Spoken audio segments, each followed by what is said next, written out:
So let's begin. There are conflicting narratives over the impact a series of U.S. strikes in Iran ultimately had on the nation's nuclear program. President Donald Trump refuted reports this week that the strikes didn't completely destroy Iran's nuclear facilities, saying he believes it would take years for the country to restart its nuclear program.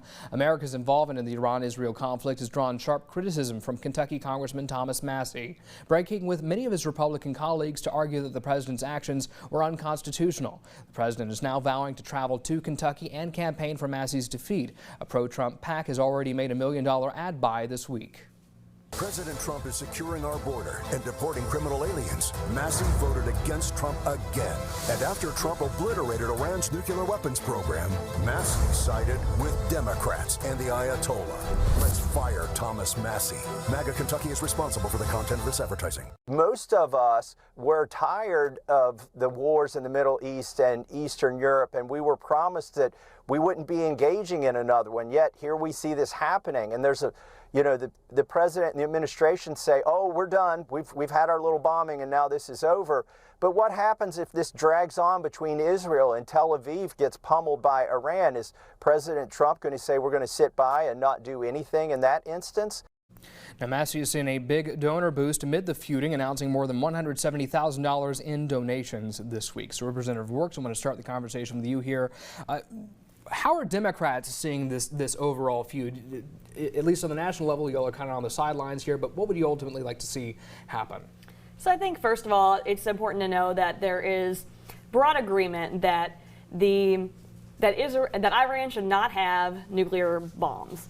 And I also think there's universal agreement that we think that the troops have carried out their orders well. I think there are still concerns over the fact of the early Pentagon reports that we're seeing that say that we don't know that we actually did take out Iran's program, or if there is still, if we're only maybe delayed it by a few months. So those are definitely things to be watching. And then, of course, there is some serious concern about whether or not, because the president did act without congressional approval for this attack. So those are all things that are definitely weighing on our minds that we're watching heavily. Now, with U.S. Representative Thomas Massie, I think it's really interesting to see someone who I don't typically agree with on most things. I think it's really admirable that he's putting people over politics. And I think that what we're seeing in our state is that we're a state that Trump won by over 30 points, but 3 of our U.S.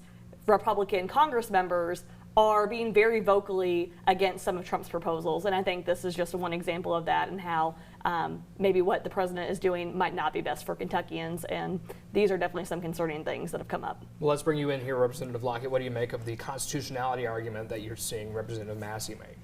I think it's important to kind of see where on this issue you've got 2 very strong personalities. You've got Representative Massie, you've got President Trump. I believe, and I'm thankful for the stance that Trump has taken. I believe he ultimately wants peace, and I believe in exactly what our President Reagan said: peace through strength, and that's how we get there. In terms of Massie, I think I appreciate his willingness to go against his party. I appreciate his stance. I appreciate his strong personality, and I appreciate the president as well. So I think in terms of the party, we'll be looking, to kind of see how this all plays out. Generally speaking, in the past few cycles, Representative Massie has not been somebody who's been considered to be in a vulnerable position. How would you consider this upcoming primary that we may have, about how competitive it may just be? Well, I mean, I think we've seen, in the past elections, I mean, he has pummeled his opponents in the general election. I think in a primary, I think it'll be interesting to see how the Trump machine comes against him. I think it'll be interesting to see. We saw the fundraising that you mentioned. Yeah, big numbers. And big numbers, and so I think it'll be interesting to see kind of how all of that kind of comes together. What do you think, Representative Roarx? I'll just add to, I think the super PAC Kentucky MAGA that has formed from members of President Trump's inner circle, is definitely something to be watching. The latest dust up between the president and Representative Massie is not a new one. I think back when, during President Trump's first term, He actually told voters that Republicans should get Massie out of the Republican Party. And I think that then later, of course, they went on to endorse each other in their respective elections.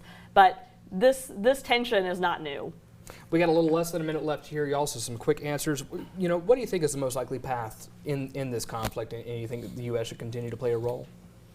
Yeah, so I think that from a U.S. perspective, it's really important that we do start to get the congressional involvement if this is going to continue, which it is. And so I think that that is really key, especially when we're talking about use of our military. And of course, the president is commander in chief.